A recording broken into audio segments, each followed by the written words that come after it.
Welcome to your Canadiens Connection on Rocket Sports Radio. We are proud to be the trusted source for all things Habs for more than a decade. This is the Canadiens Connection Podcast.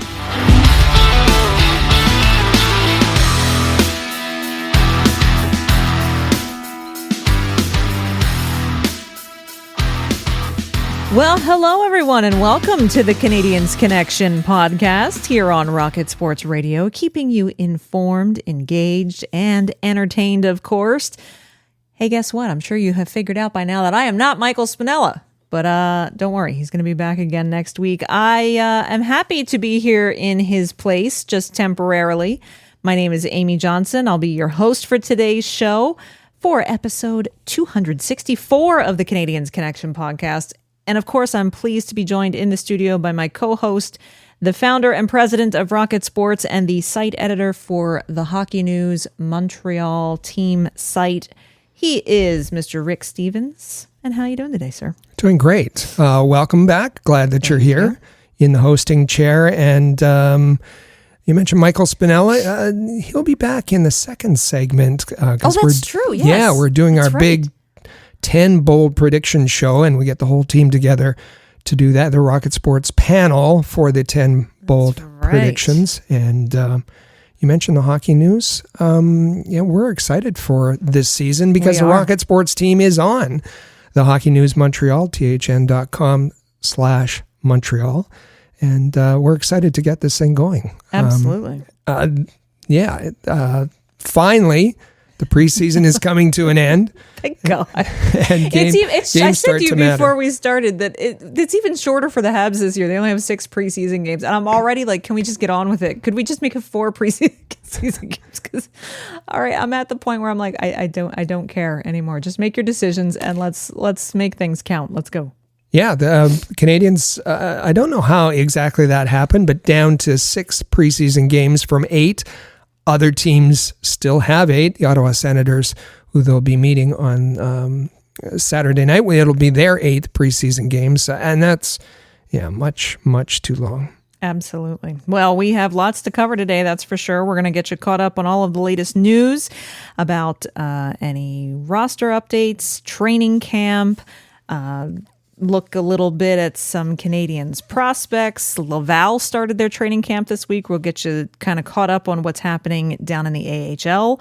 And also, we're gonna take a look back and bring you some of our quotes from our exclusive interview that we had with former NHL goaltender Marty Biron just not too long ago, really, just at the end of the summer. He spoke to us about a number of things related to goaltending in the Habs, but in particularly Cayden Primeau. And with Cayden Primeau being, one of those decisions left to be made for the Habs, it was a perfect time to remind you of some of the things that an expert in the field had to say about Cayden Primeau. So that's going to be really fun here in the first segment. In the second segment, like Rick said, it's one of our favorite episodes of the year. Michael Spinella will be joining us in the studio, and he and Rick and myself are laying it all on the line. Our 10 bold predictions for the Montreal Canadiens in the 2023-24 season. That's right. We're putting it all out there, locking it in stone. Is that your final answer? Yes, it's our final answer. And we'll see at the end of the season just how close we come on all of those. So you're definitely going to enjoy that. And hey, it's one of those things you can play along. You can jot down your own answers to the questions we're gonna pose to each other and see how right you are at the end of the season. And then finally, in our third segment, we'll get you caught up on everything that you might have missed with the Rocket Sports Media team this week. Lots of different content in lots of different places. We'll make sure that you haven't missed any of that. We've got a special message for all of our listeners from our fantasy hockey commissioner that you're not going to want to miss. It's that time. We've got a Canadiens Connection question of the week for you. We'll let you start thinking about it now. Where are the Habs going to finish this season? It's a straightforward question. Very straightforward. What place are they going to finish in the NHL this season? Start thinking about that. And we've got some great responses from some of our viewers and listeners from last week's episode that we're going to bring to you. And it's just going to be a fun show today. Well, great. Don't forget, if you would like to talk to us directly, if you'd like to throw your name and comment or statement in the hat for us to potentially read on a future episode, well, you're going to want to reach out to us directly. The best way to do that, of course, is to text us anytime at the Rocket Sports text line. You can do that at 585-3-ROCKET. Again, that's 585-3-ROCKET. Drop us a text 24/7, 365, and we'll be glad to hear from you. Also, be sure you're following this podcast at Habs Connection on Twitter, Facebook, and Instagram. And of course, visit our website at canadiensconnection.fm. We've got a full, not only can you subscribe to the podcast there, also in the player that you're currently listening to it on, or if you're watching on YouTube, subscribe to our YouTube channel. But you can also go back. Our full archive of the podcast is there as well, so at canadiensconnection.fm. So if you happen to miss any of those exclusive interviews that we had over the summer, it's a great place to go catch up on all of those things before the season officially kicks off. Great advice. All right. So as Rick said, the final game on the Habs' 6-game preseason schedule is going to take place on Saturday night in Ottawa.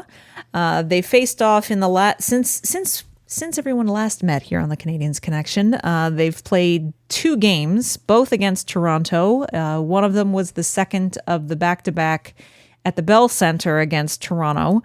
That was on Saturday night of last week. And boy, Rick, that was a rough outing for Montreal again, dropping that one 3-1 to Toronto. Even though Toronto iced a really low-end roster, it was a lot of prospects and auditioning and evaluation kind of lineup for Toronto. None of their big guns, and Montreal really struggled. Yeah, it was the second night in a row, second game in a row. Toronto won both of those back-to-back on the Friday and Saturday, and in both games, the Leafs dressed an inferior lineup. The Canadiens had a hard time getting things going, although the top line with Nick Suzuki and Cole Caulfield, the auditions continue, and it was Alex Newhook's turn. He added some speed, and he was a little feisty on that lineup, which doesn't hurt at all. I thought Cayden Primeau had a terrific game. Sam Montembeault did not.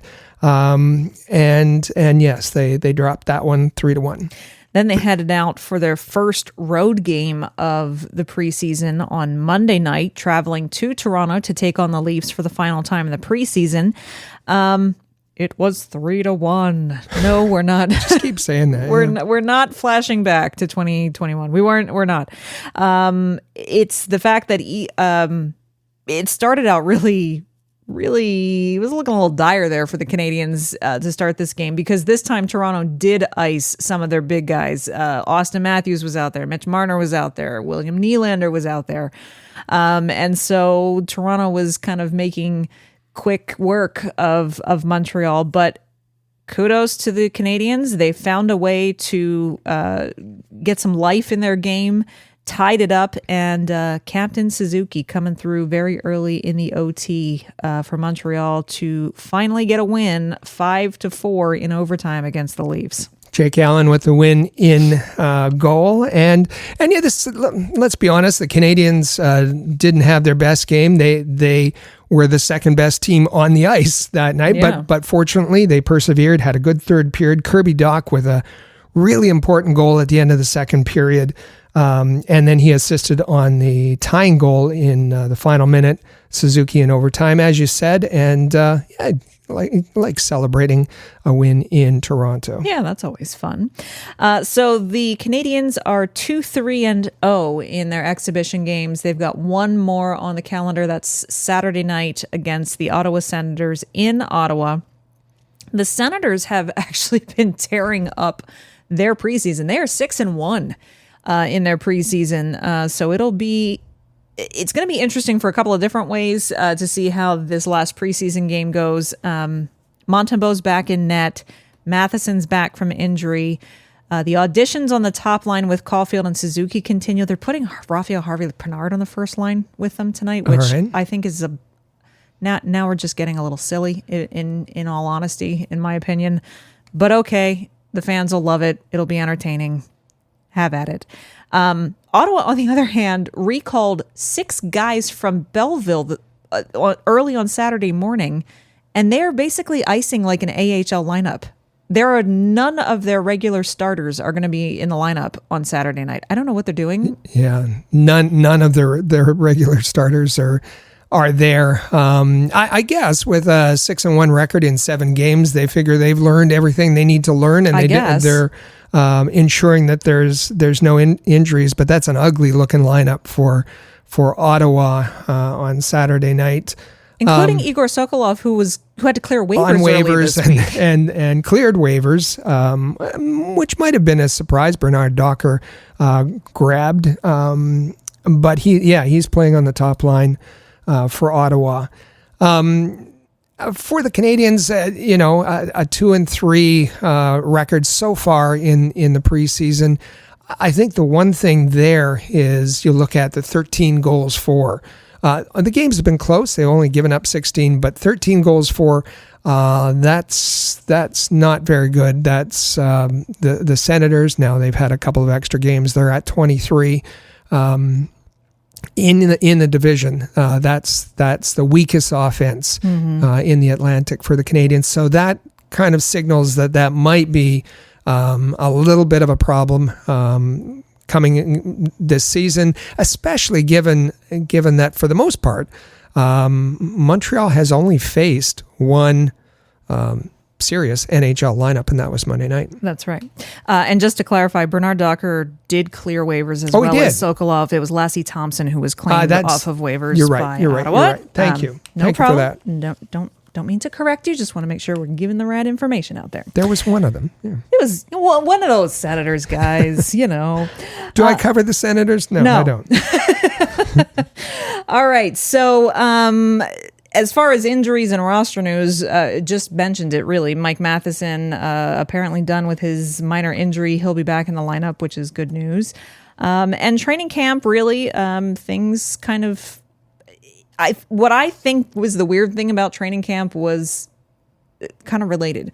Montreal had almost 50% more players at camp than any other NHL franchise. I mean, over 70 guys invited to camp. Started with 72, yeah. And they, instead of like a trickle of cuts throughout camp, they just waited and axed everybody, like half the camp in 24 hours last weekend. Yeah. It was absolutely insane. And not all at once. It was, these couple of guys went on waivers. And then these 26 guys got released. And then, we've got some more guys on waivers. And, it's been bizarre. It was odd. It was odd. So now the smaller roster, much closer to opening night, has been in Mont-Tremblant for the past 3 days, doing some on-ice practice, interacting with fans, and also a bit of a team building retreat as well. That's right. It's good for the group to get away, to be together, especially with a number of new players that can get introduced to the group. They were able to have dinners together at a pretty fancy resort and have a golf tournament. And Chris Weidman, Nick Suzuki put together teams. They tried to do it scientifically so that the handicaps all match, and it was fairly even. It was Jake Allen's team who won the event. Jake Allen with Josh Anderson, Matthias Norlinder, and Cayden Primeau. So the 2 goalie team ended up winning the match, and voluminous prizes, I'm sure. But also, the Canadiens got a chance to practice in a small arena. It was jammed with 500 fans in Mont-Tremblant, and nobody went to school in that town that day. And Cole Caulfield was pretty excited, as were the other Canadiens, to see all the fans there supporting their favorite team. Yeah, I mean, I told them to get back to class, but they obviously didn't leave. It's pretty cool. I mean, just to see, how much they care about you and the support that they give, it's pretty special. So we can't thank them enough. And again, we're just really supportive and happy for them that they could be here. Yeah, so it's no, you get back to class. Yeah, that's right. Nobody listened at all. They were all there, and over the Canadiens were there over 3 days. So the building was filled for the 2 days of practices. It was kind of fun to see. So there will be, as we said, their final preseason game tonight is the last chance for evaluations to be made and the last chance to gather information to make some pretty important decisions to get this team down to the 23-man roster that it needs to be on Wednesday night for opening night. Just quickly, we'll mention the decision at forward is likely who's making it. Jesse Ylönen, Emil Heineman, or Tanner Pearson. I mean, I would love to say it's Tanner Pearson that goes to Laval, but I doubt that's going to happen. Well, remember, Vancouver said that they didn't have a spot for him on the roster. They were prepared to send him to Abbotsford. Yeah. So, and we've seen they've been putting Ylönen and Heineman on the same line, kind of in competition with each other. They have them on separate lines for tonight's game against Ottawa. So we'll see how all of that kind of works out. The discussion about Juraj Slafkovský is really starting to gain a lot of traction again, and probably not in a way that Juraj Slafkovský wants to hear about. But, I've been vocal about it. We've been vocal about it ever since last year that he should have started in Laval to adjust to the North American game. That didn't happen. I had a feature article about it here on the Hockey News Montreal this week, which my colleague Gustav here at Rocket Sports was kind enough to translate into French so that it is available in English and in French on thn.com/Montreal for all of our readers. But Nick Kyprios was in the Slafkovský to Laval camp during the second intermission of Sportsnet's broadcast of the Habs-Leafs game on Monday night.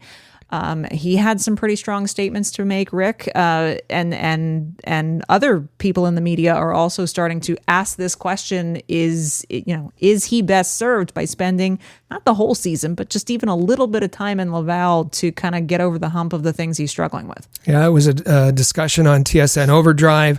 Mike Johnston, who a lot of the Montreal fans follow, O-Dog, they were in agreement that Slafkovský would be better served in Laval and playing a lot of minutes and getting working out all of the things that he needs to adopt to the Montreal game and to the North American game.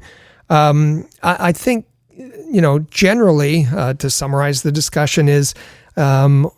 On Saturday night, he's going to be on the second line with Kirby Dach and Alex Newhook. But once the season starts, is he going to and his if he continues playing the way he has in the preseason, is he going to be on the third line and is he going to be playing 11, 12 minutes a game?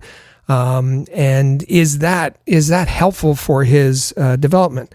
I don't expect that the Canadiens are going to start him in Laval, but we're talking about what's best for the young man. And Marty St. Louis was asked about the pressure on him, and all he would say was that Slafkovský puts more internal pressure on himself than all the noise from outside. So we'll see how that affects him starting the season. All right. And if you happen to miss my article, check it out, thn.com/Montreal, called Should Canadian Slafkovský Spend Time in Laval?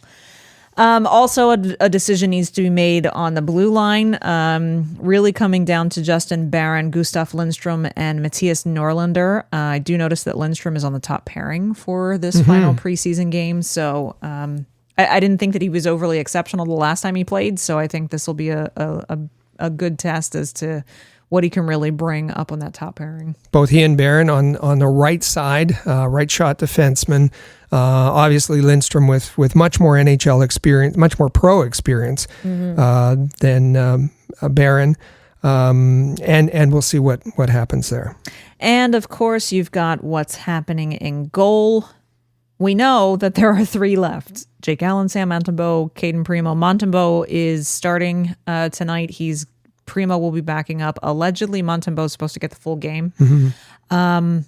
really a decision needs to be made to just keep two of them. And if you're not trading, Jake Allen or Sam Montembeault, then the obvious decision would be, I'm sorry, but you have to put Cayden Primeau on waivers. That's my opinion. Whether or not that's going to happen, Rick, is still a huge question mark. We really, the decision hasn't been made yet. That's right. And the preseason hasn't really resolved anything. Can Sam Montembeault regain his confidence against a really weak Senators lineup? Possible. Does that mean anything? Maybe not. He hasn't had a very good training camp. Jake Allen's been the most consistent. One soft goal the other night, but he's looked good in camp. Cayden Primeau has not. But there's still the option, and looks like the Canadiens might be to keeping 3 goaltenders. And maybe the calculation there is that they'll be able to trade Cayden Primeau for some value once the season starts, and once there's injuries in the goalie market. That's something they might decide. But every decision has consequences. Mm-hmm. I've seen people say, "Oh yeah, let's keep them all." Well, you can't do that because there's a 23. Well, in addition to finding enough practice time and net for all 3 of them, each team has a 23-man roster, and if you're keeping an extra goalie, it means you're likely keeping one fewer forward. Mm-hmm. And there's already a logjam at forward that we've talked about. Yep.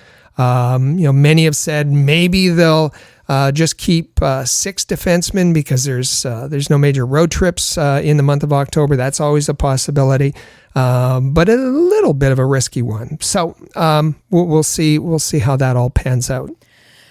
Oh, I want these questions to be answered. Let's just get to that regular season. The other thing, of course, regarding the roster to start the season is the LTIR situation. And our good friends over at Puckpedia actually just put out an article. They've run the calculations on LTIR scenarios for the 8 teams in the NHL who will need to begin the season with players on LTIR. And Rick, the results are pretty interesting. Mm-hmm. Because there's more than one way to do this, and we remember that the Canadiens last season put Carey Price. They're very fortunate to have Carey Price's salary to use. Last year they put him on preseason LTIR, and that gave them a chunk of money to go out and bring in Sean Monahan. This season, Kent Hughes, so he doesn't get into a messy bonus situation, has said the preference is to put Carey Price's LTIR salary on to use it in season. So that means they have to get cap compliant before the season goes. There are a couple of different scenarios, but Puckpedia did a very good job laying out a couple of the most promising ones. And listen, we've talked about which player deserves to be in the lineup. This may have nothing to the final decision. Keep that in mind when you say, well, why did this player go down to Laval? He didn't deserve it. It may be cost related. It may be salary cap related. It may have something to do with LTIR, mm-hmm. because that factors into the decision making too. So Puckpedia says that the Canadiens can. Over the summer, they could have built a roster to up to $10.5 million over the cap. That was one of their options, using Carey Price's salary. They decided not to do that. They didn't want to add big dollars to the roster, especially if it was going to continue past this season. So they decided that Carey Price's money will be used in season. And also, they can build, and I'm going to quote here from the Puckpedia article, they can build a roster of 23 healthy players that is just under Christian Dvorak's $4.45 million salary. So now there's 3 players who are injured, Wideman, Price, and Dvorak. They can make use of Dvorak's money. And the way they do that, Michael Pezzetta is designated as the 13th forward. Puckpedia suggests that would mean that Norlinder would be sent down. because he's waiver exempt. And they would keep waiver eligible Cayden Primeau as the third goalie. That's how they would, that's one scenario. So we're looking at using $4.45 million. Well, if you do make all those moves, the Canadiens would be $4.3 million over the cap, $57,000 away from optimizing their LTIR. That's possible. He said then they could add in season Wideman and Price, add them to LTIR, and they have $11 million of cap space to use during the season. They're not. There's no way they're going to use that, but they can. Anyway, there's another scenario putting both Dvorak and Wideman on LTIR. So the point of the discussion here is just decisions are going to be made over the next few days. They may have to do with performance. They may have to do with money. Lots of decisions to be made. Lots of different strategies. Lots of different ways to look at it. And I know that it'll be fascinating next week on the Canadiens Connection podcast to then be able to kind of debrief what those decisions ended up being. Lots to keep an eye on. Of course, there are plenty of Habs prospects who are already playing hockey in different leagues all over the place, whether they're in the CHL or whether they're in Europe, if they're in the NCAA. And so this week, we've kind of been looking at one prospect a week playing in one of those leagues. And this week, we're heading over to the QMJHL with a spotlight on goaltender Quentin Miller, who was one of the 3 goaltenders selected by the Canadiens this summer in Nashville at the NHL 2023 entry draft. And he is still playing for the Quebec Remparts. Last week, his performance, there's been 2 games, and it's a very stark difference. Thankfully, it seemed to get better as the week went on. So let's get to our prospect report. It's time for the Rocket Report. The Rocket Sports Media Team is your premier source for information about the Laval Rocket, the AHL affiliate of the Montreal Canadiens, as well as Habs prospects playing in the CHL, NCAA, and leagues around the world. Bookmark thn.com/Montreal to follow our comprehensive coverage of Canadiens prospects. So Quentin Miller, as you said, Quentin Miller is an interesting prospect taken at the most recent draft. One of the goaltenders taken at the most recent draft. Quentin Miller didn't play a lot last year. He was not the starting goaltender. He is this year for the Quebec Remparts. Remember, he was the guy that's part musician. He put the playlist on Spotify. Fascinating guy. On Sunday, the Remparts were in Chicoutimi, and it did not go well. Quentin Miller was pulled after 4 goals. 4 goals on 7 shots at 13:38 of the first period. Now, watch the highlights of this game. The first goal, there was a Chicoutimi forward that just blew past the Quebec defenseman and bowled over. Quentin Miller scored, and not his fault. Second goal, shot short side, should have had, bad goal. Yeah.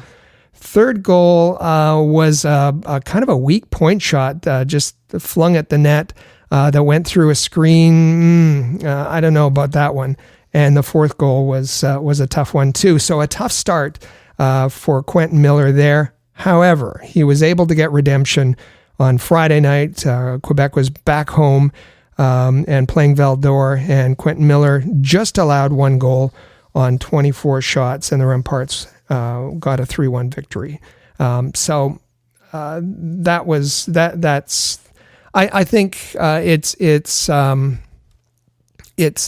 important to see how goaltenders bounce back. They're going to have bad games, and perhaps nervous in the first one, given that he hadn't played, given that he's now the starter, but his performance against Val-d'Or was he played really well. Well, that's It's a good sign. We like that.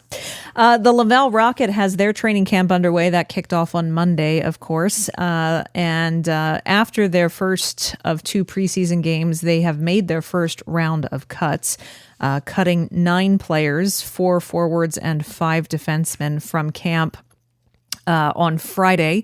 A good amount of those are guys that were assigned to Trois-Rivières in the ECHL, guys who were signed over the summer with 2-way AHL, ECHL contracts. So a lot of those made plenty of sense to make those cuts and send them on their way down to the ECHL.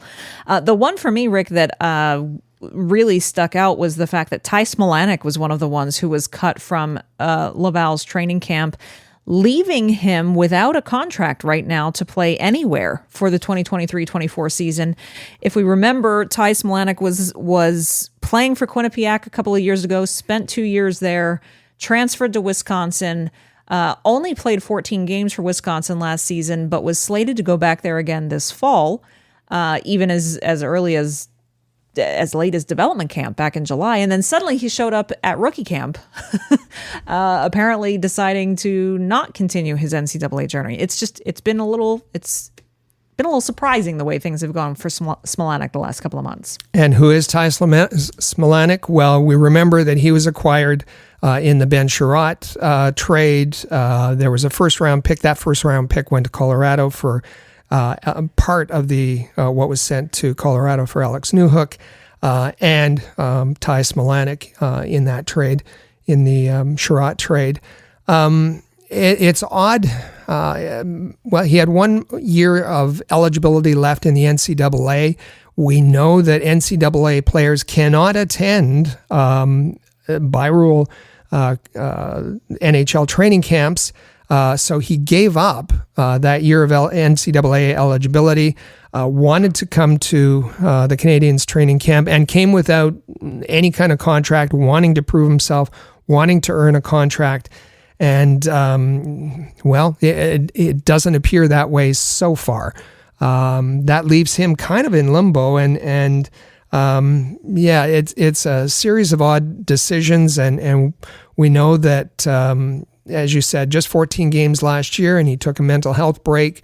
So, I'm not sure what the future holds for him, if he'll try to sign on with another team at this late date, or a once very promising prospect. And seems that, he's with his decisions, has ground himself into a corner here. Yeah, we'll have to keep an eye on that one for sure. As I mentioned, Laval has played their first of 2 preseason games.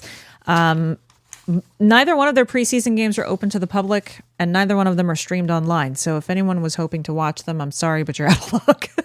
But we do have information for you. The first one took place in Toronto against the Marlies. Laval winning this one 3-1. All 4 goals scored by both teams in this game all came on the power play, if that tells you how many penalties were in this game. Whoever's scoring those power play goals, bring them up to the Canadiens immediately, who are dreadful in that department. Jared Davidson scored 2 of them for Laval. 2 goals for Jared Davidson, obviously both power play goals. Riley Kidney with assists on all 3 Laval goals. Pretty solid. Jakob Dobas was minding the net for half the game. He did not let in a single puck. Strauss-Mann came in for the second half of the game. He was the one in goal when Toronto managed to get 1 puck into Laval's net. So both goaltenders doing a pretty decent job overall. And so they will have one more game on preseason game. That is on Sunday in Laval against Belleville.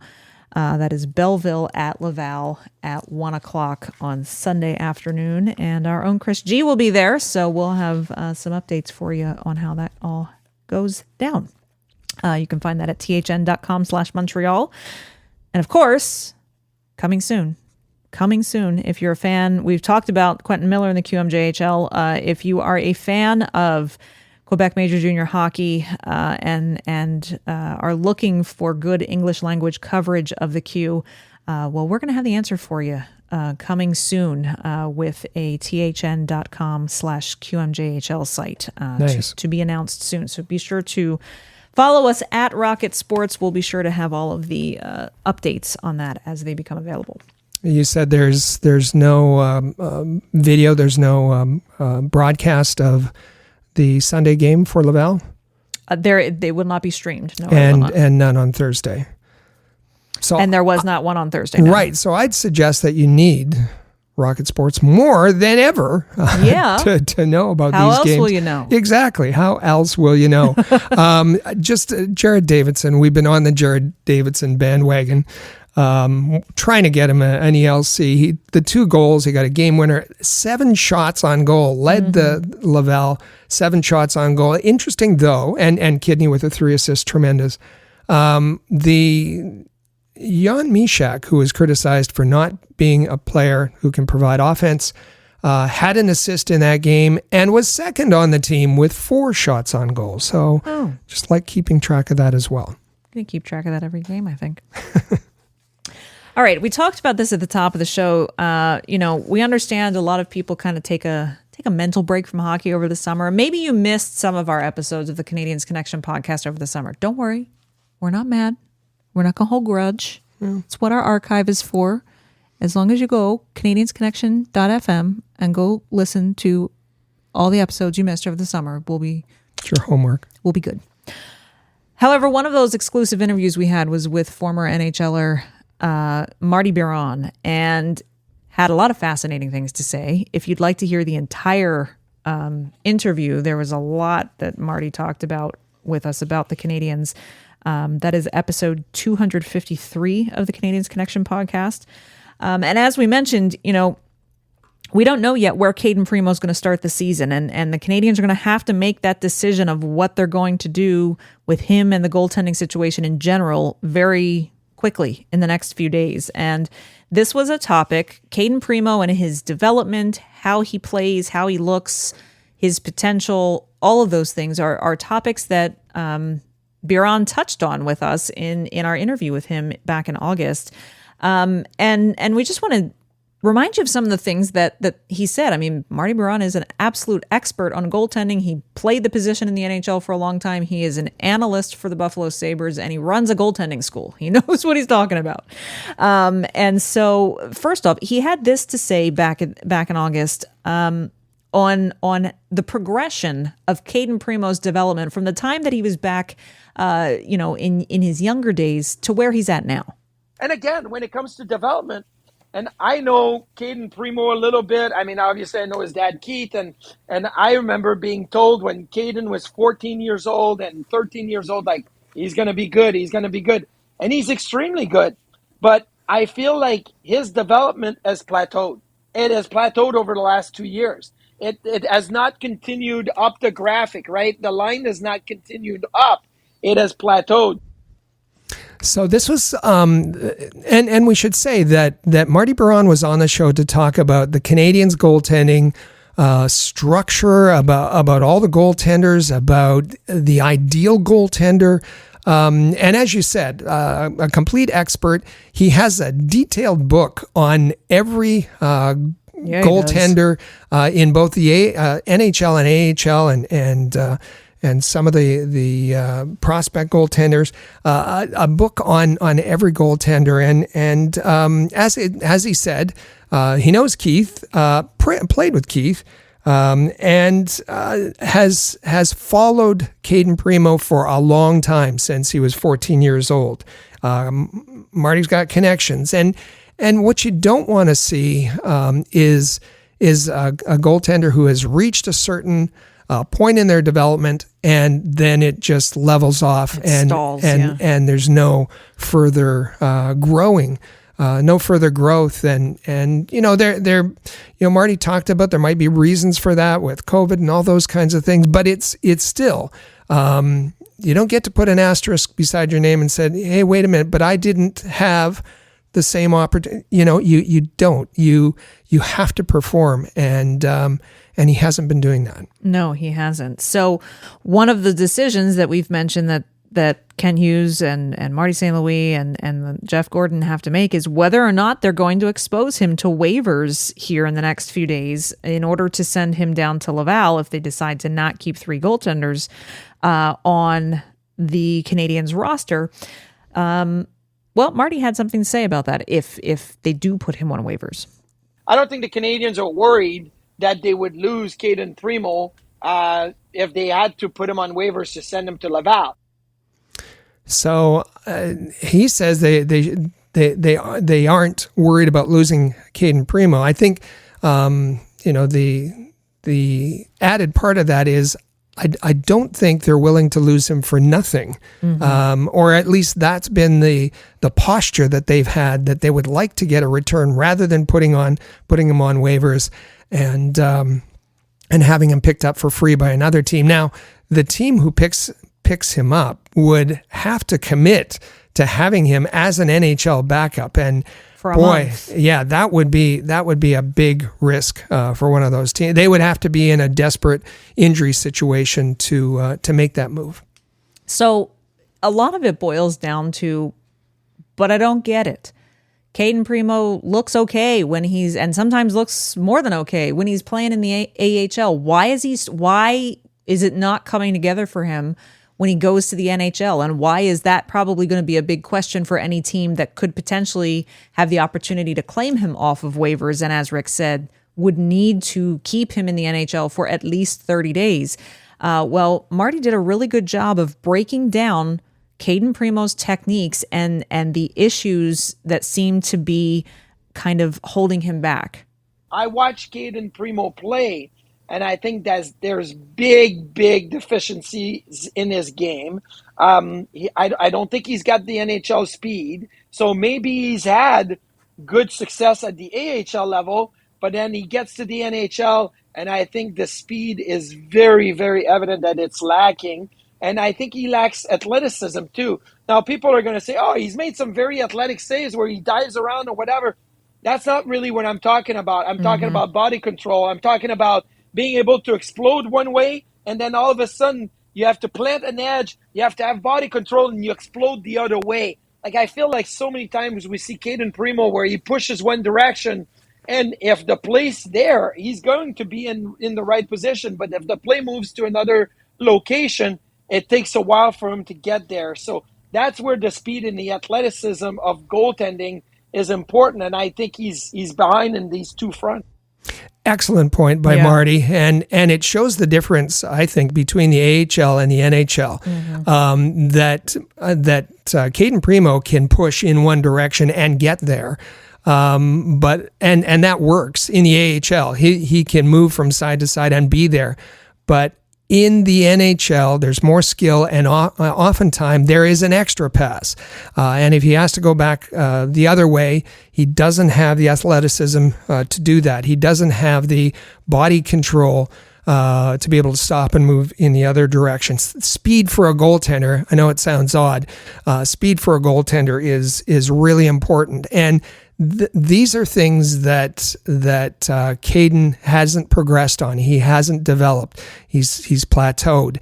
Now, just keep in the back of your mind that he was tagged by his coach in college as uncoachable, and that's the reason he really fell in the draft to the 7th round.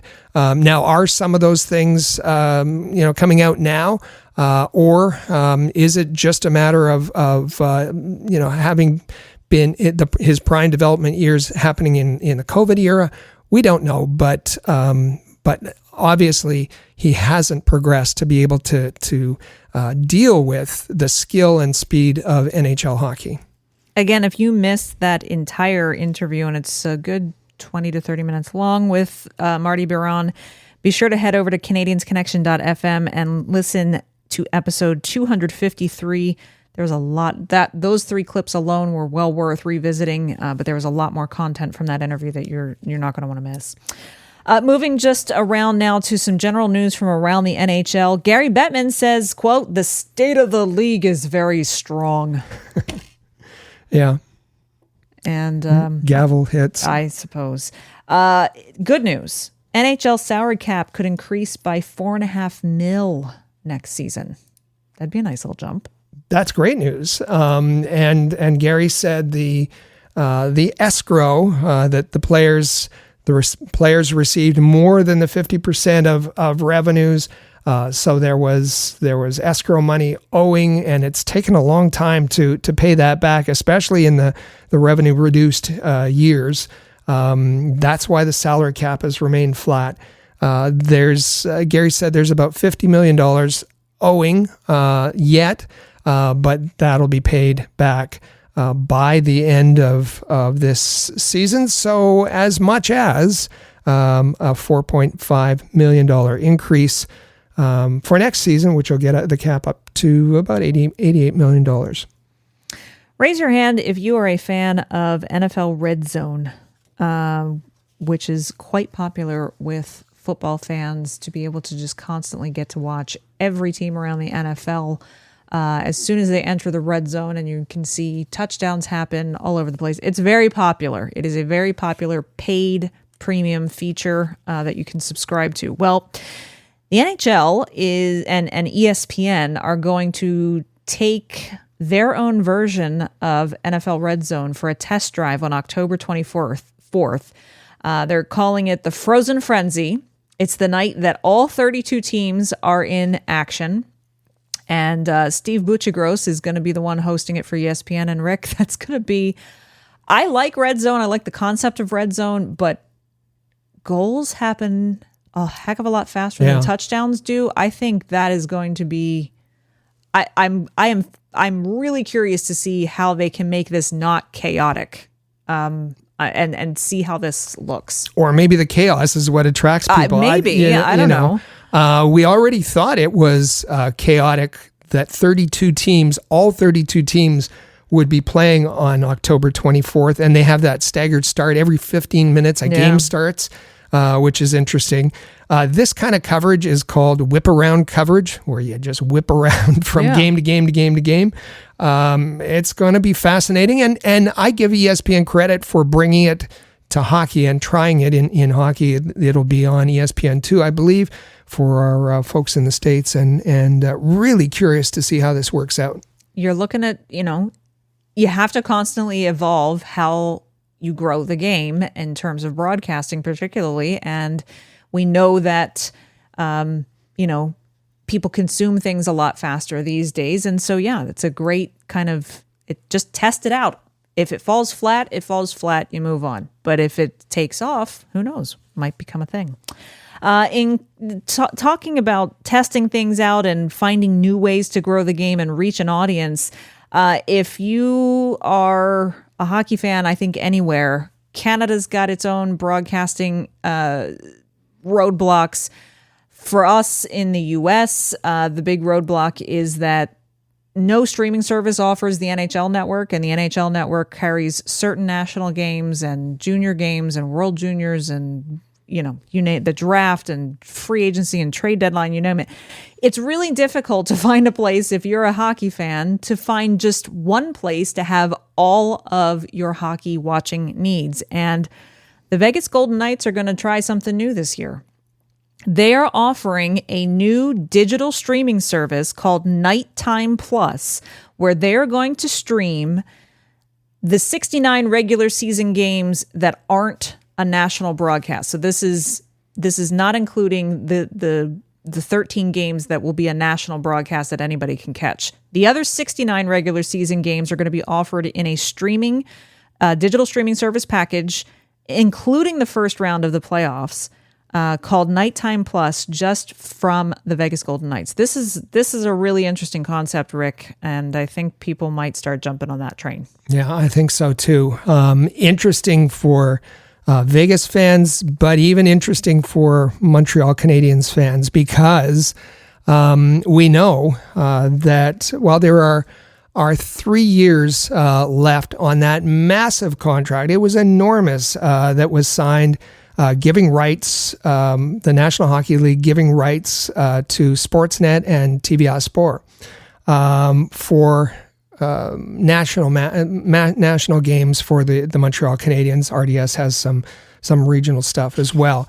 And we heard, if you've been listening to the podcast all summer, we heard from Pierre-Karl Péladeau. We know him as the media mogul in Quebec, who has been trying to bring the Quebec Nordique to Quebec City, and that when he made this bid and secured this bid and won the bid for TVA Sport, that his assumption was that the programming or part of the programming would be made up by a Nordique team who would return to the NHL. And he interviewed over the summer on a radio station.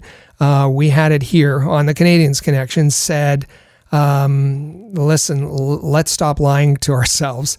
I don't think the NHL is ever going to come back to Quebec City. There's just too many other bigger markets that are attractive and that can do things that our small market in Quebec does. So he and in that interview, in addition to that wild news, he also said, we're losing money. We're losing a lot of money on this contract, and TVA Sport will not renew because it's just been a loss. And so that's also an issue. RDS is having similar feelings about I think they pay $1 million a match for the ones that they broadcast, the regional matchups. So then an article came out, and this was from Réjean Tremblay on BPM, said that the Montreal Canadiens, now there's 3-year lead time here, the Montreal Canadiens are working on a streaming network for the Montreal Canadiens games. They've heard the feedback that, there are networks that aren't going to be broadcasting. And they've been paying close attention to this groundbreaking streaming service that Vegas has built. And they are discussing their own streaming network, not only to present Montreal Canadiens games, but also the Jazz Festival and Just for Laughs and any big concert events that happen at the Bell Center through Event Coast. So this is something we're going to be talking about and watching over the next couple of years to see how the Montreal Canadiens coverage evolves and maybe becomes a little bit more modern.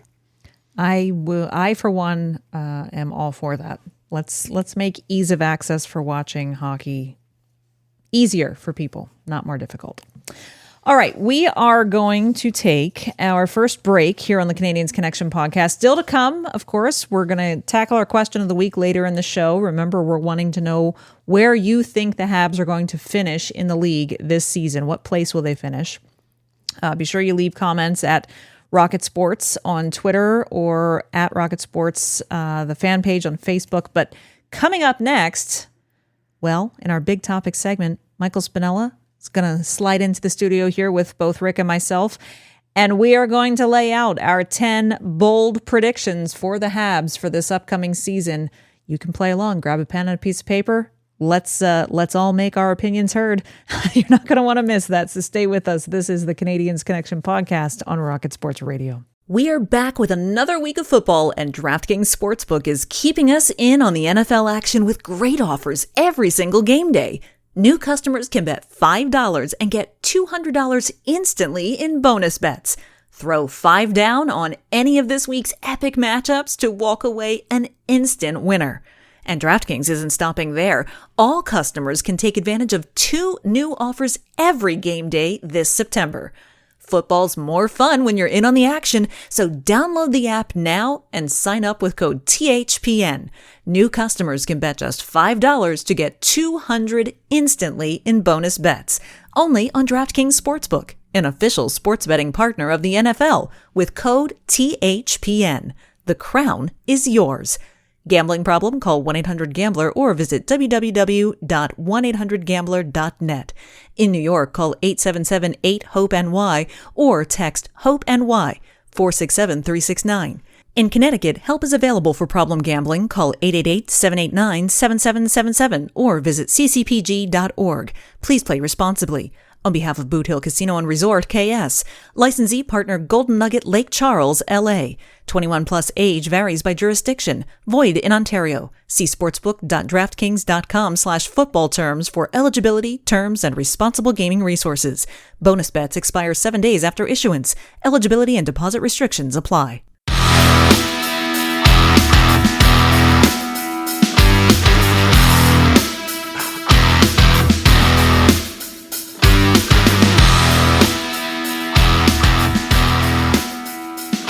Welcome back to the Canadiens Connection podcast right here on Rocket Sports Radio. Once again, I'm Amy Johnson. You can find me on Twitter at FlyersRule. And of course, with me in the studio is our president and founder of Rocket Sports, the site editor for the Hockey News Montreal team site. His name is Rick Stevens. You can find him on Twitter at Rocket Sports. We actually have another special guest in the studio with us for this segment. Michael Spinella's here as well. You can find him at the Spinella on Twitter. Be sure you're following him there. And hey, while you're at it, make sure you're following at Habs Connection on Twitter, Facebook, and Instagram. Visit CanadiensConnection.fm. And hey, while you're there, just remember to tap that subscribe button. Whether it's there or on your favorite podcast app or player, make sure you never miss an episode of the Canadiens Connection podcast. Michael, it's good to talk. We're all the trio. We're all here together. How are you? It's been a while. I haven't seen you. I don't think we've been in the same room for a long time now, so this is pretty nice. It should be fun. Well, ships passing when we had the flood, and Michael was sent to the bailing crew. Yeah, that's right. We have a dry studio today, so that's all good. Yeah, you're welcome. Thank you for that. Thank you for that. All right. Well, we did this last year, and I think we've all been anxiously awaiting this all summer long to do this again, because we had a blast doing this last year, particularly once the end of the season came around and we could kind of do the look back to see how on the money we were or how far off we were. And so with just a little bit of a short time remaining until the Canadiens drop the puck on the 2023-24 regular season, it is the perfect time to make our prognostications for the new season. And so today, it is our bold predictions. The Rocket Sports panel is going to unveil our top 10 bold predictions for the 2023-24 NHL season. Gentlemen, have you come with your hot takes and your stances? I've got my right takes ready. Right takes? Oi! Throwing down the gauntlet early. Sorry. Now we have sound effects. All right. Oh, my goodness. Well, we're going to go through a list of 10 questions. If we do really well, we might have some bonus questions to throw in as well. And each of us, we're just going to kind of go through, and I'll lead each of us through, and we'll get everyone's answers. They're going to be set in stone, and we'll see who ends up next spring with the most correct responses. And play along at home. That's right. Keep track at home. Grab a pencil your and paper. scorecard. Yeah. Yep. All right, we're going to start off with a big one. Who's going to lead the Canadiens in points this season? And whoever that is going to be, how many points are they going to record? Now, I'm just going to remind people, last year, Nick Suzuki had this with 66 points for the season. So, Rick, let's start with you. Who's going to lead the Canadiens in points this season, and how many points are they going to record?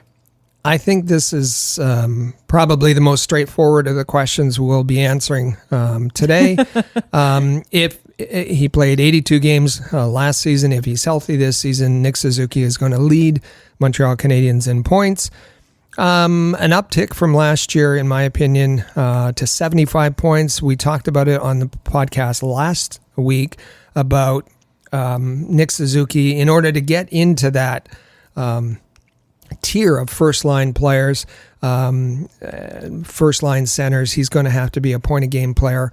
Doesn't quite get there this season, but is on his way with 75 points. Excellent. Michael, what about you? I'm going to go with also Nick Suzuki. I'm not going to be as optimistic as 75 points, but a small uptick. I've got him at 68 points. Okay. I still think the offense is going to be a struggle. I think, yeah. I think, Yeah. I think you're right there. Why don't we just round out this question by all being in agreement?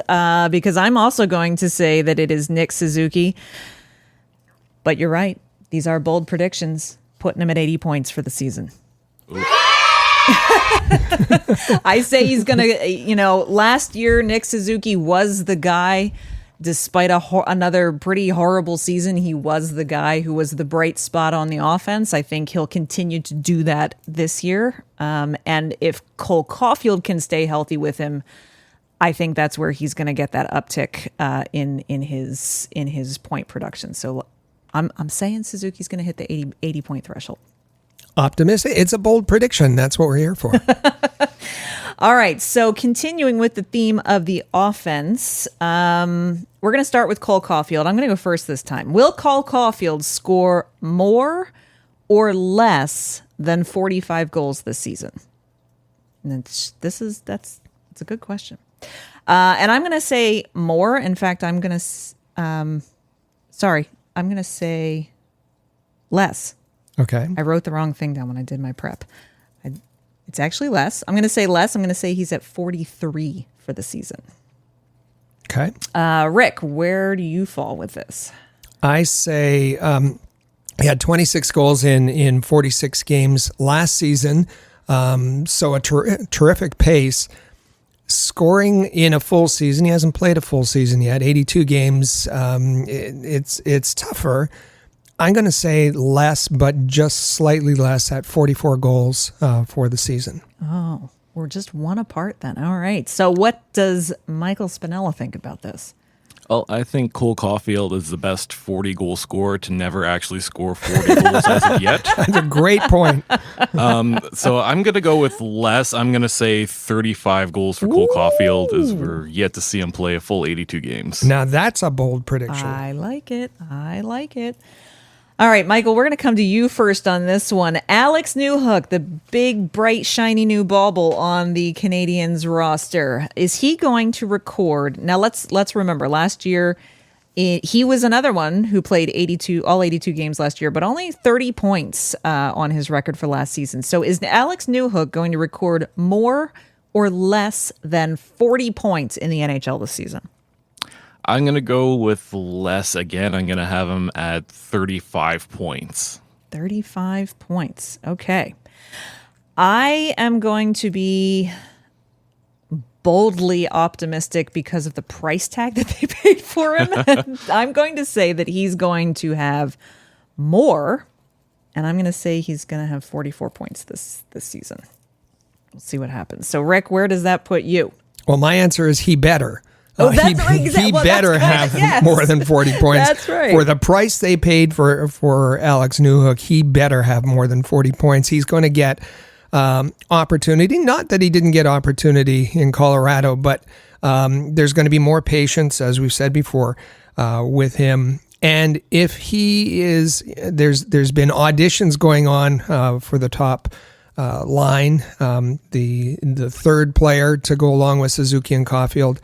In the preseason, he looked pretty good in his audition. If he gets that spot, I expect that he's going to get higher than 40 points. I have him at 42. 42. Okay. I like it. All right, Rick, we're going to stick with you for this last kind of sub question under the offense for the Canadiens. Juraj Slafkovsky. Anybody knows that I've been pretty vocal about Juraj Slafkovsky this week on some great articles, thn.com/Montreal, thn.com/Montreal. Articles, videos, podcasts, you name it. I've been a little vocal and opinionated. So Juraj Slafkovsky, is he going to tally more or less than 30 points in the NHL this season? Let's remember, just 10 points in 39 games played last year. Rick, is he going to... Is the tall Slovakian going to get more or less than 30 points in the NHL this season?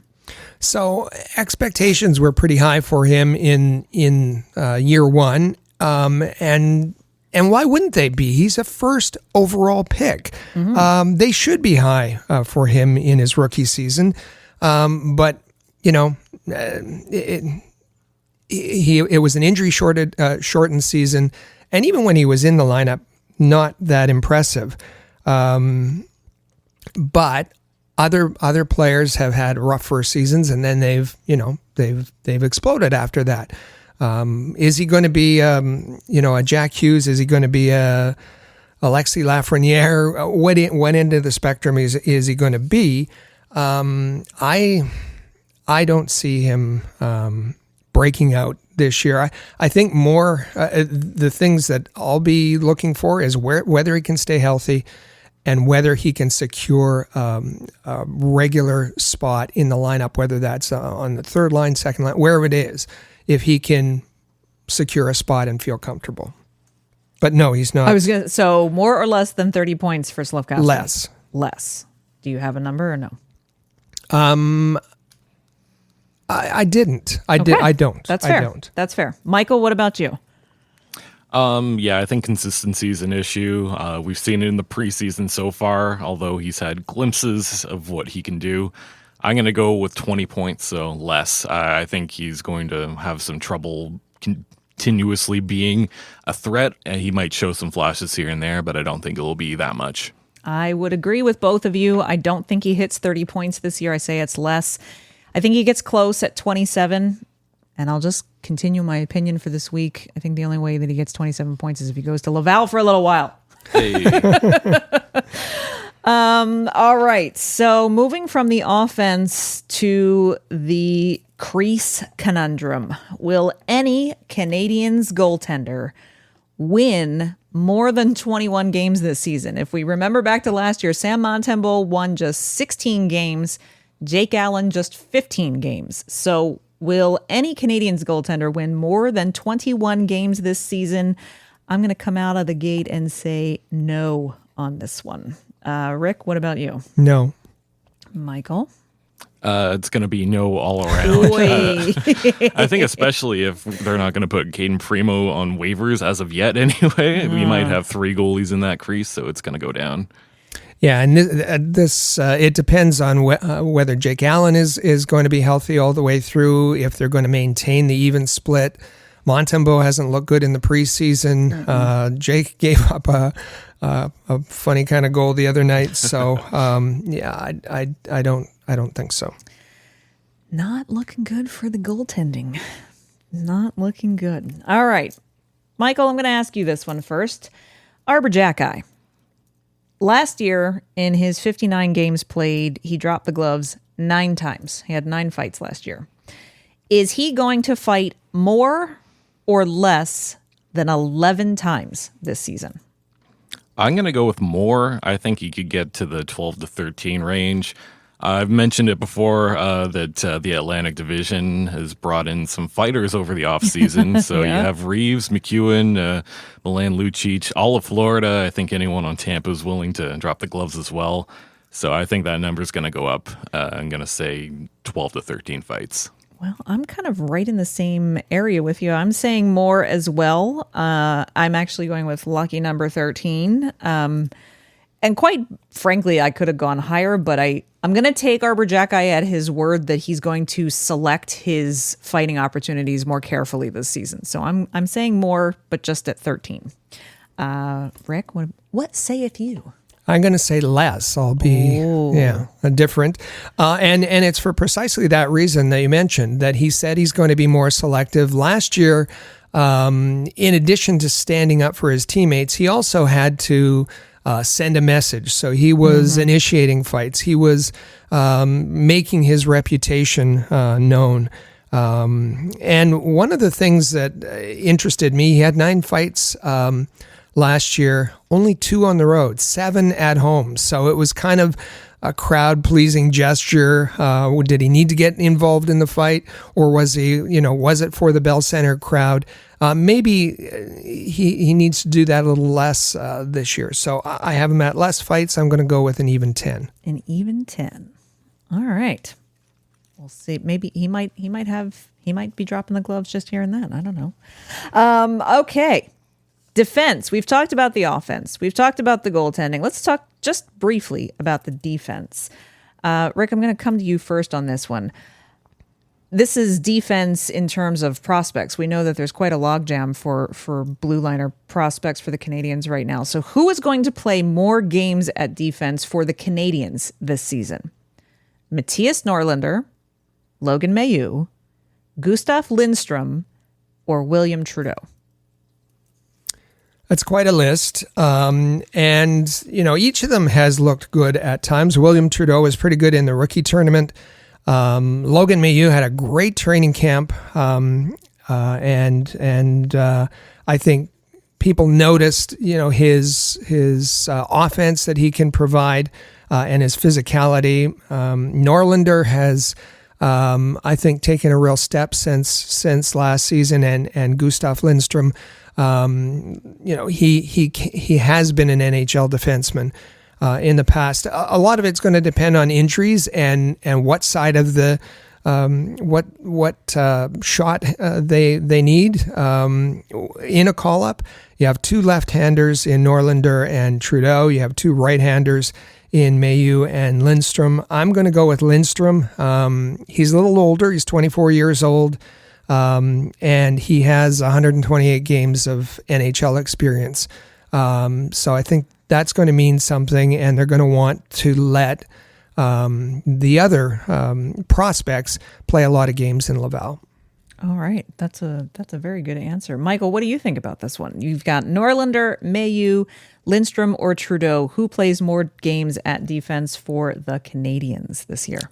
Well, unfortunately, I am going to agree with Rick. I think Gustav Lindstrom is the one that plays the most games. If this is really a development season, then you're going to let all your real prospects cook in Laval, and Lindstrom is someone they haven't really put any, development into him. That was more of a Detroit project, so he's going to be the one that's essentially a warm body seventh defenseman. All right, that is a perfectly good argument to make. I am going to go on the bold route here, and I'm going to say based off of his camp and how high even the coaches and management staff were, I'm going to go with Mailloux. I don't think he stays in Laval very long. I think he comes up for an extended stay.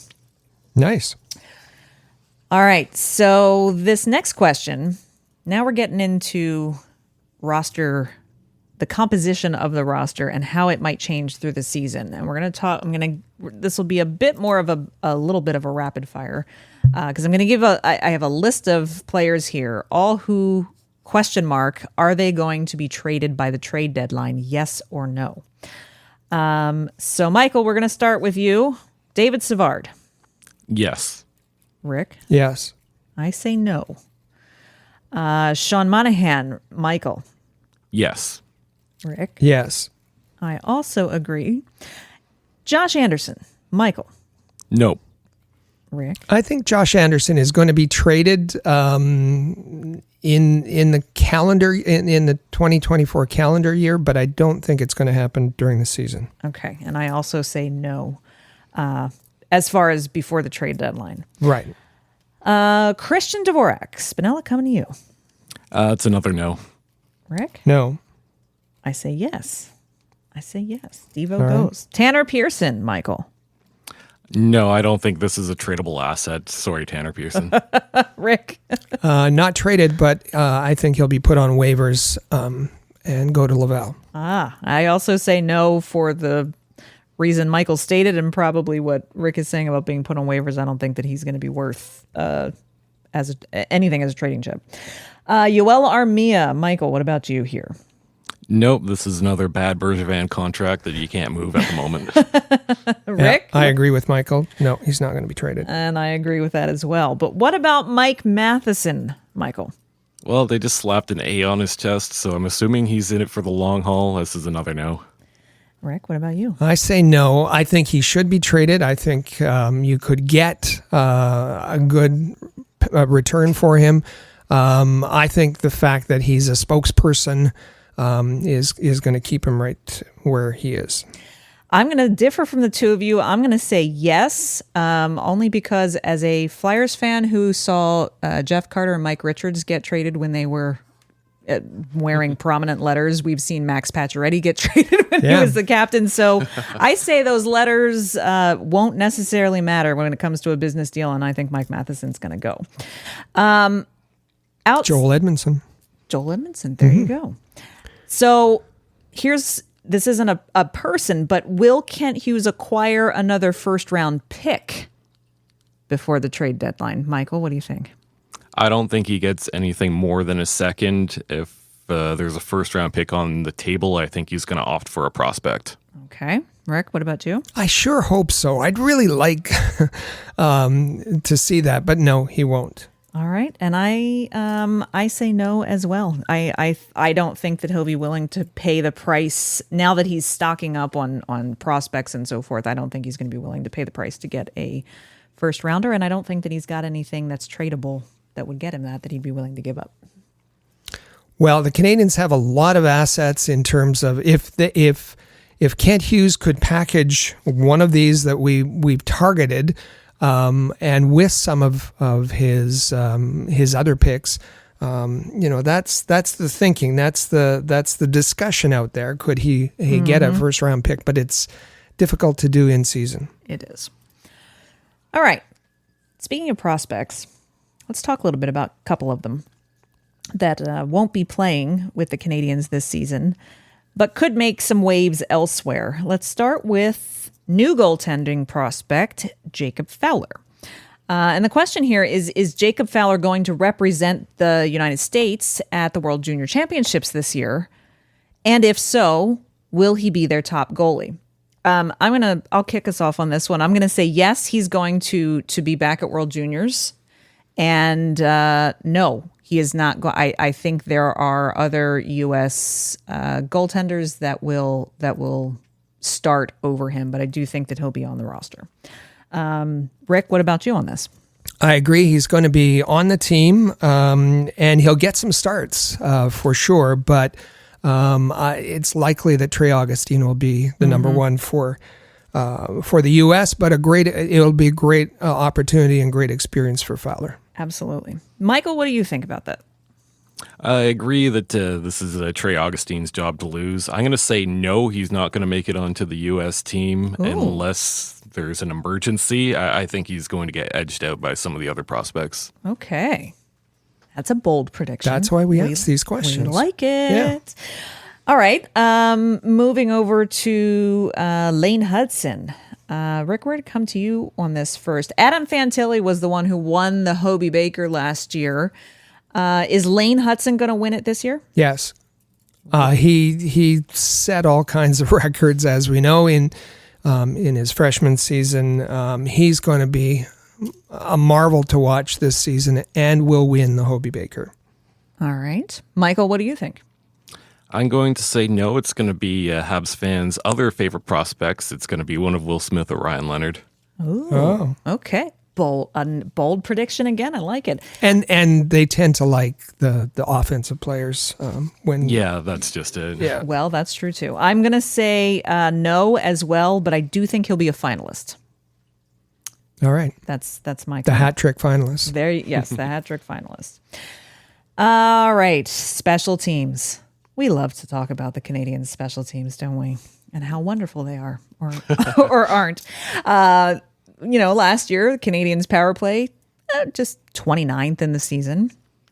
Oh, and their PK was also 29th in the league. So which of them, the power play or the penalty kill, improves this season? I'm going to say that the PK does.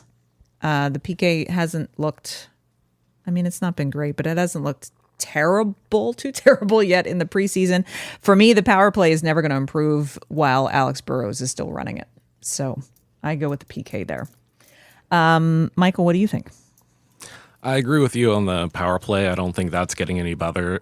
Even in the preseason, it's just been awful. Mm-hmm. I think the penalty kill will improve a little bit with having Kirby Dach around for another season. I think he's a really good player on the defensive zone. So, all righty. And Rick, what do you think? The Quizmaster made this a very difficult question because I really struggled and went back and forth on this.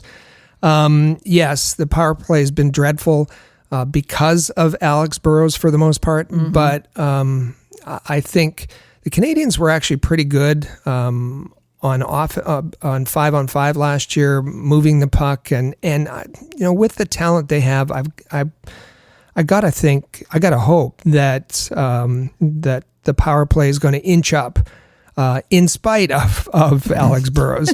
Just ignore Alex Burrows. Go out there and do your thing. The PK, boy, they just allow a lot of opportunities from high danger spots, and your best penalty killer is your goaltender, and I don't have any confidence. So I'm going to say power play is going to be incrementally better. Bold prediction. We like it. All right. Well, Rick, since you made such a bold prediction, we're going to come to you first on question number 10. This is the big one. Yes. So we said there's going to be top 10 bold predictions. This is prediction number 10. And that, of course, is going to be overall, how are the Canadiens going to perform this season? Brian Wild from Global News Montreal has predicted that the Canadiens are going to have an 85-point season. That's a bold prediction on Brian Wild's part. The Athletic is pegging them to be the 31st place team with 70.8 points. So they're predicting just awfulness. More the same. More of the same, yeah. So the question for all three of us, and Rick, we're going to start with you. Will the Canadiens finish the season with more or less than 80 points? Keeping in mind they had 68 points last year. So will they finish the season with more or less than 80 points? And also, what place will they finish in the NHL standings? Well, I think they're the Canadiens are a similar team to last season.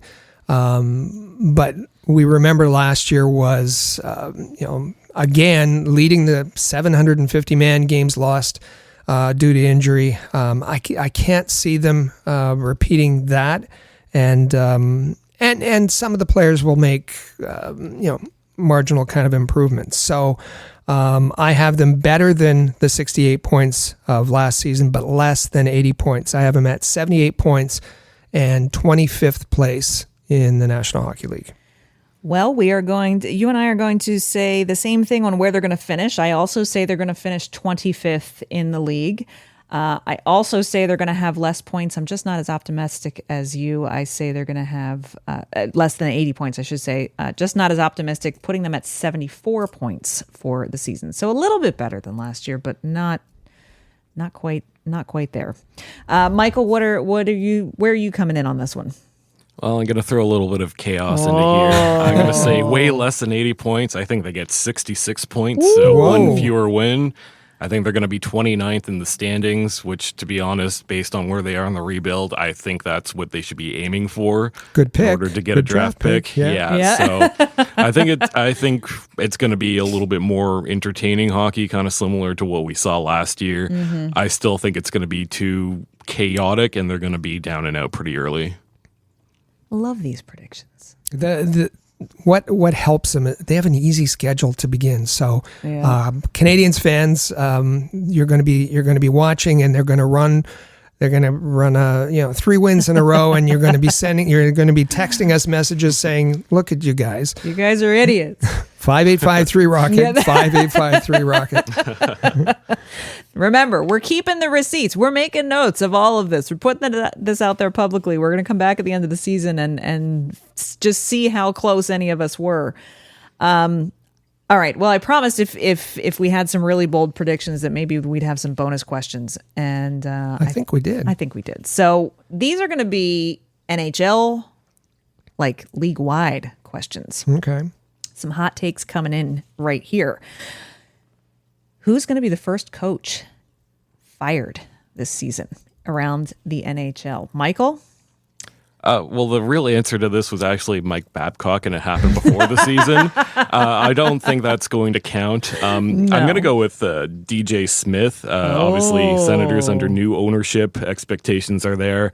He's going to be on a shorter leash. I know Ann Lauer added Steos to the front office. He doesn't have a guy on the coaching staff yet, and I think DJ Smith is going to be on the shortest leash, and he'll be the first to go. Okay, that's fair. That's a good one. And touche. Yes, Mike Babcock unfortunately didn't even make it to the season to be considered. Rick, who are you thinking is the first coach to get the axe this year? The Chief, Craig Berube. Yeah, with the Blues. I think the patience is running out. His relationship with the players was a little tense last season. So yeah, Craig Berube, the St. Louis Blues.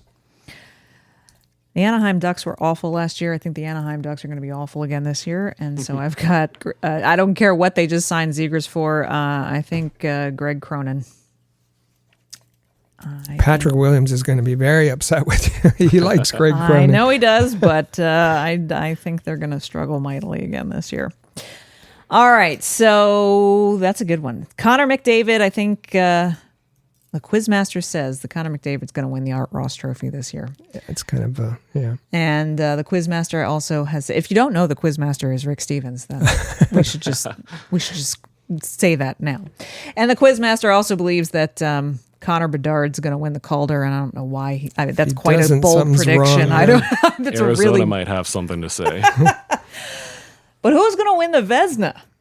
Who is going to win the Vezina? I'm going to take this one first. I'm going to say Georgiev is going to win the Vezina this year. I'm not saying that the Rangers are going to be that incredibly outstanding, but I think Georgiev could have another really good year. The Avalanche, though. Avalanche, yeah. Sorry, Avalanche, not the Rangers. Yes, I'm thinking Shesterkin. Georgiev. Michael, where are you at on this? Because voted awards tend to be about taking turns, I think the goalie that his turn is going to come up is Ilya Sorokin. He's not won it yet, and he's had a few nominations, so it'll be his turn. That's very fair. Rick, who do you?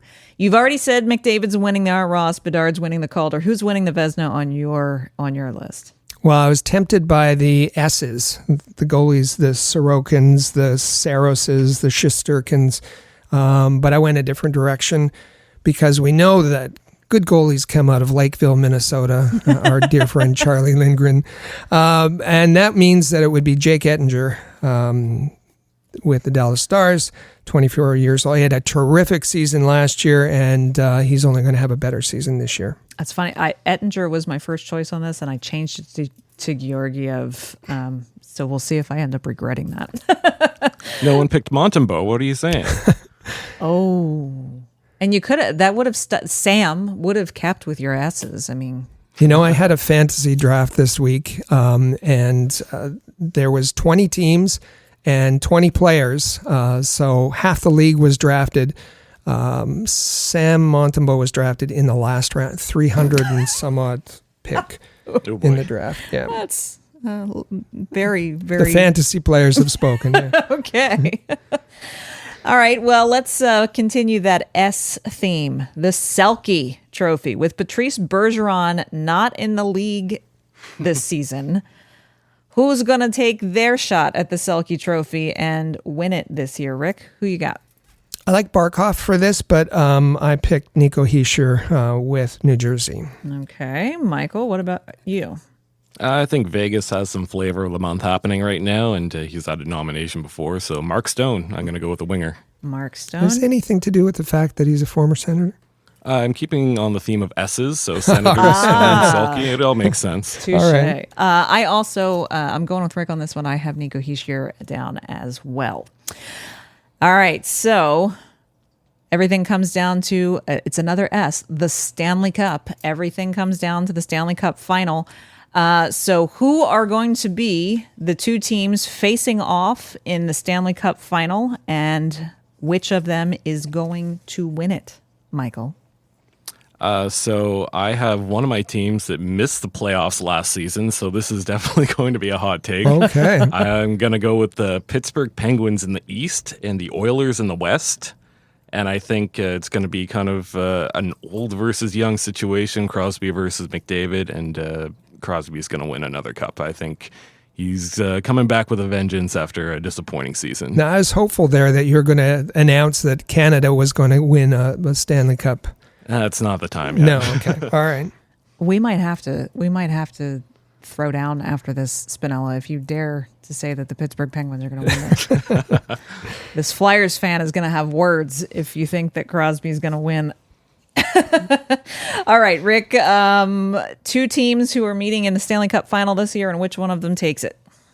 I think I thought that the Carolina Hurricanes were going to come out of the East last season.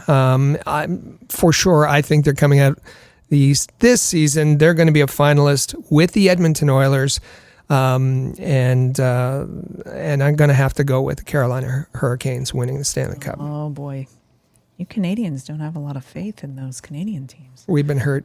We've been hurt badly This since is going on, what, 30 years? 1993. Yeah. All right, well, I'm going for an all-U.S. team final, and I'm saying that Nico Hischier and those New Jersey Devils are going to be in the last one standing in the East, and Jake Ettinger and those Dallas Stars are going to be the last ones standing in the West. I have a Devils versus Stars Stanley Cup final, and I think Dallas is the one that gets it done. All right. And all right, last but not least, Very different answers in this section. I like it. Yeah. I like it. Who's going to secure the best odds of winning the draft lottery? Basically, who's going to be the worst? I'm going to go first on this one, and I'm going to say they couldn't have had a worse start to the season, and the season hasn't even started yet. So the Columbus Blue Jackets, I realize they have nowhere else to go but up from here, but I think it's going to be a rough year ahead for them. Michael, who do you think is going to have the best odds of winning the NHL draft lottery? I'm going to go with the Anaheim Ducks. I just don't think that there's anything on their team at the moment outside of Seagrass and Terry. And apparently taking Lassie Thompson off of waivers is an improvement to their defense. So I think that's bad enough to be last in the NHL. That's fair. That is fair. Rick, who's the worst of the worst on your list? Well, we said there was an S theme going on here. I'm going to take the Sharks. San Jose Sharks are going to be the worst team in the NHL this season. All right. Well, there's a lot of opinions we've just laid out there, both about the Canadiens and some things happening around the league. I think I love that there were some definitely some things that the three of us solidly agreed on, but there's a lot of differing as well. Lots of different opinions. Definitely some of these predictions qualify as bold. We have delivered what we promised. Absolutely. Bold predictions. Absolutely. Michael, so glad that the three of us could get together, and I'm glad that you were able to be here for this segment. Yeah, this was a lot of fun. Nice to catch up with everybody, and hopefully we can continue doing this in seasons to come. Absolutely, and I think we can bet on it that come the end of the season, we're all going to reconvene to see who reigns supreme. Who reigns supreme? All right, we are going to take our final break here on the Canadiens Connection podcast. Up next, we are going to come to you with our question of the week. We want to know, hey, we put out our bold predictions, so let's give you one. Where do you think the Canadiens are going to finish this year? What place will the Canadiens finish this year? Remember, Rick said they're finishing 25th. I said they're finishing 25th. Michael says they're finishing 29th. What do you think? We'd love to hear from you. We're going to get into that in segment 3, so stay with us. You're listening to the Canadiens Connection podcast on Rocket Sports Radio. The Canadiens Connection is proud to be a partner of Rocket Sports Media, digital media publishers of sports and entertainment websites.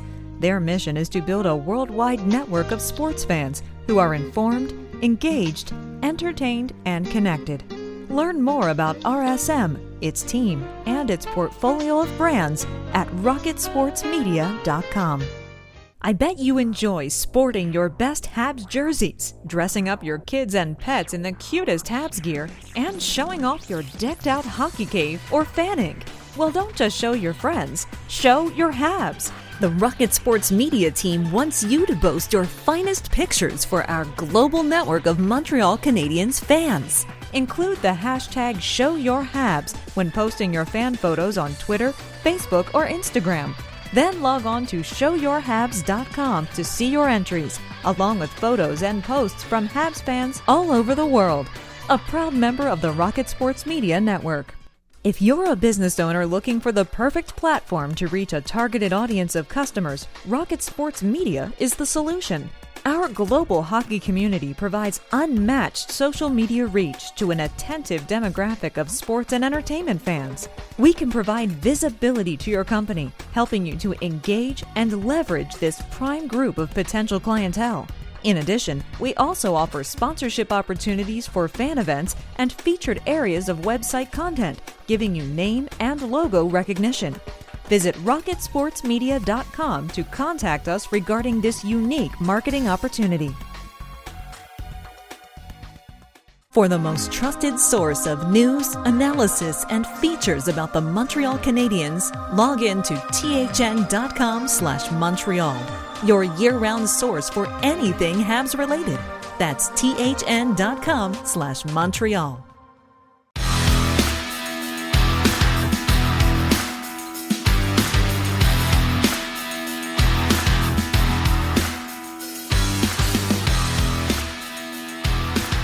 And welcome back to episode 264 of the Canadiens Connection podcast here on Rocket Sports Radio. Hey, don't forget you can follow us at Habs Connection on Twitter, Facebook, and Instagram.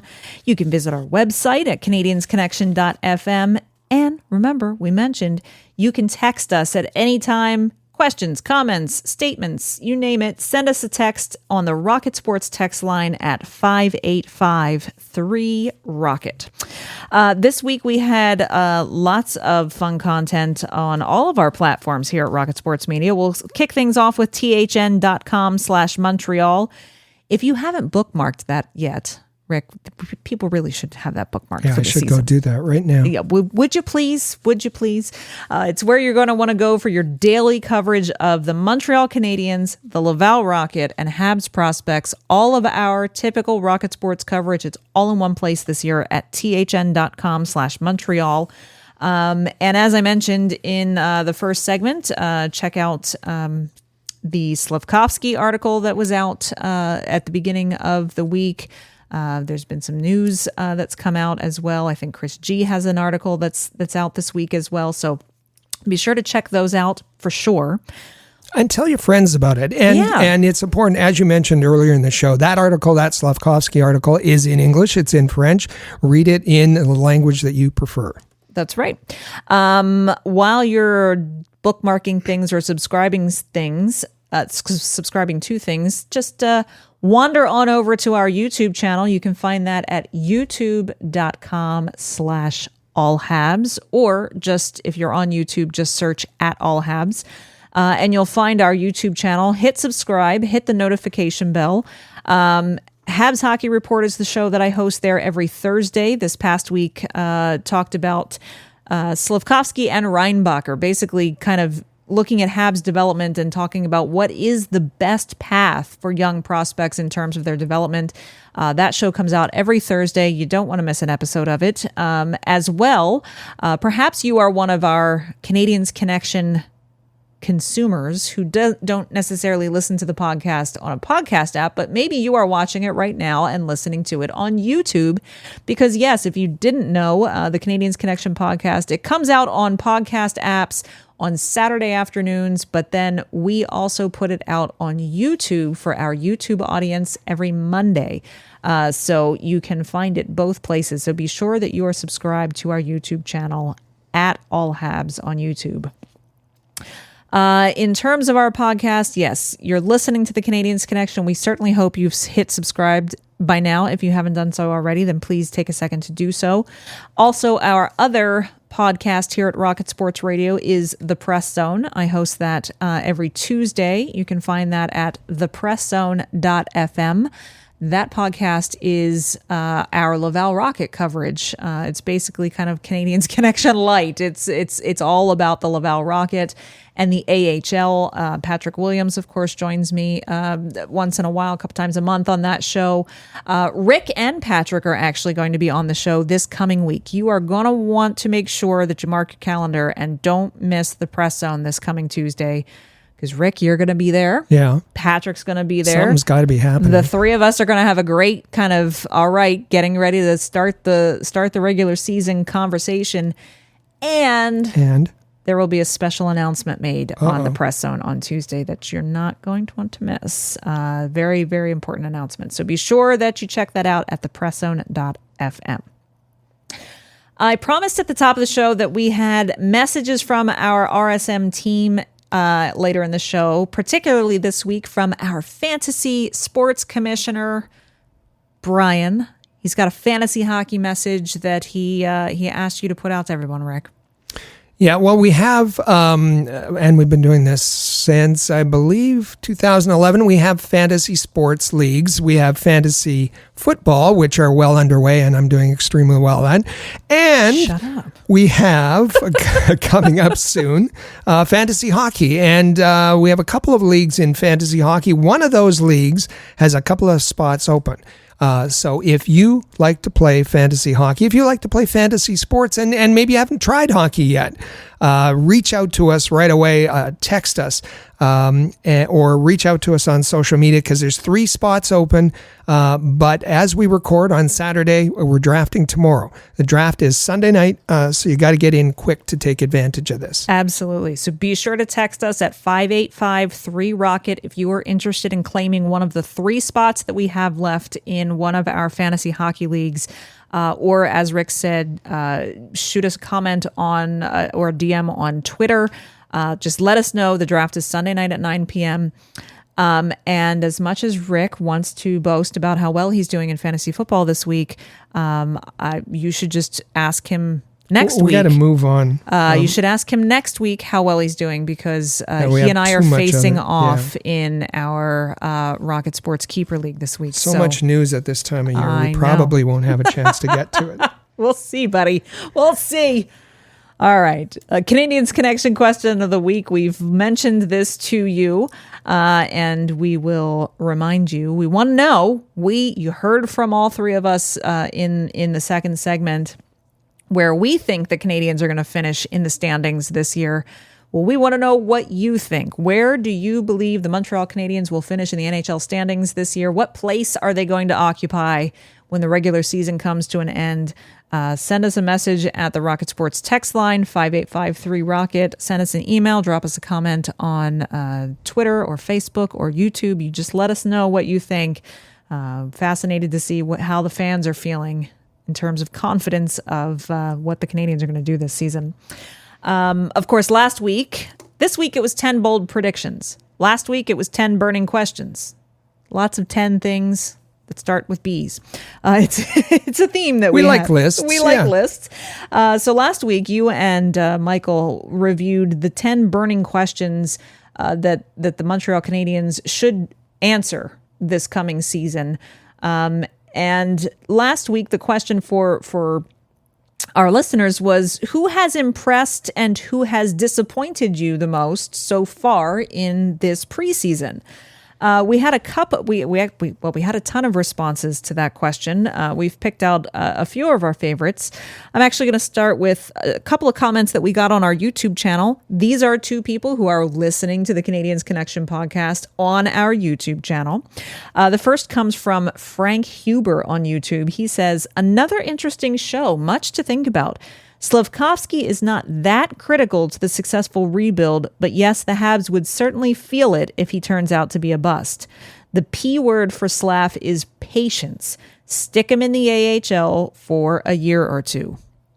Someone there that agrees with you about sending him off to the Laval Rocket. That is true. I don't think a year or 2, but I'm glad to hear that someone else does also feel that some time in Laval would be well spent.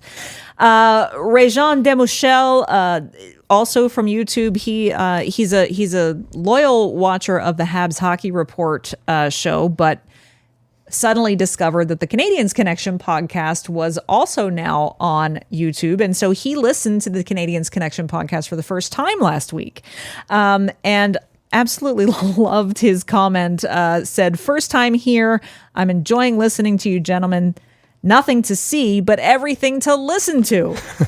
Because if you haven't seen it on YouTube, the Canadiens Connection podcast, it's not a video podcast. So you're not actually going to see Michael and Rick on camera. They both say you're better off that way, but whatever. So it is a motion graphic that plays so that you don't have to sit and be tied to your computer to listen to the podcast. You can just turn it on the YouTube channel and let it play while you're doing other things. And so Ray-Jean goes on to say, there's nothing to see but everything to listen to. Perfect for cleaning and washing dishes. Your sound is excellent. Oh. So We'll there you take go. that. I like it. Whatever you're doing around the house, crank up the YouTube channel, put it on All Habs, play the latest episode of the Canadiens Connection podcast. And Ray-Jean, we thank you very much for your loyal viewership on our YouTube channel. And we work hard to get our sound just right. We also got we got a lot of other messages. I like this one that we got via text. The text number, you should know it by heart by now. Say it together, 5853 Rocket.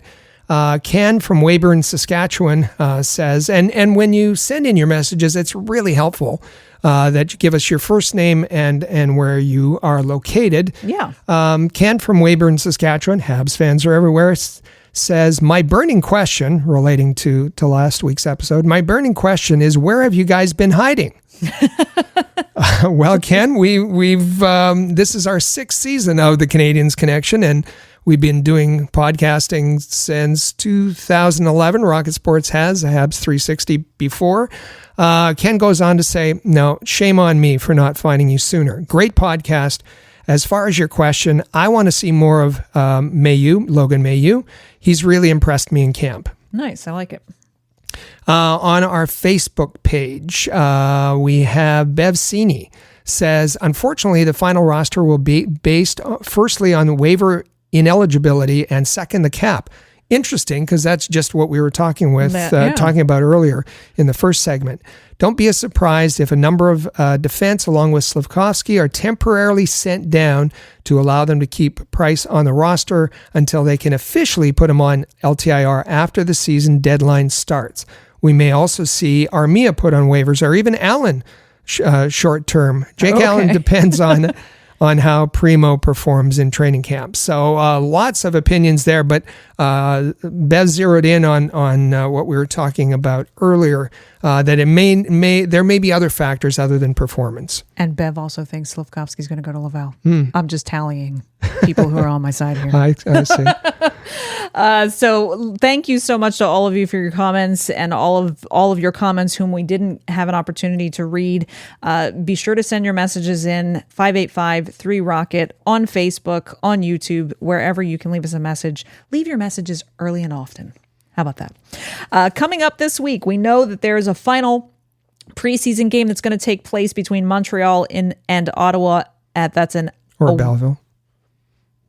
Just looking at the roster. Montreal and Belleville. Yeah. And Laval is playing Belleville on Sunday. So that game is taking place at 7 o'clock Saturday night in Ottawa. And then TSN 5 and RDS for viewers. That's correct. And then they start to count. Wednesday night is the season opener for the Canadiens. They open the season on the road versus a team that you really haven't seen much of at all yet this preseason. Oh, wait, no, it's the Toronto Maple Leafs. So you've seen them quite often already. But this one's going to count, and it's going to be the rivalry teams opening up the regular season Wednesday night at 7 o'clock. So the next Canadiens Connection episode is going to talk about that and a whole lot more. That happens on Saturday, October 14th. Michael Spinello will be back. This is the last time for a little bit. For the full show. Yeah, this is the last time for a little bit that I'm keeping his seat warm. So he'll be back. Have no fear. Your favorite host is going to be here. And just remember to hit the subscribe button. Thank you so much for letting me come in and join you today. You're terrific. Thanks for being here. It's always my pleasure. I love getting to pop in and say hello to the Canadiens Connection viewers and enticing and bribing all of them to come subscribe to my podcast and my YouTube show. So, shameless self-promotion. I'm all about it. And thank you so much for all of you listening to the Canadiens Connection podcast. We do this every week for you, and we look forward to seeing you back here again next Saturday for another episode of the Canadiens Connection podcast. You know it, right here on Rocket Sports Radio.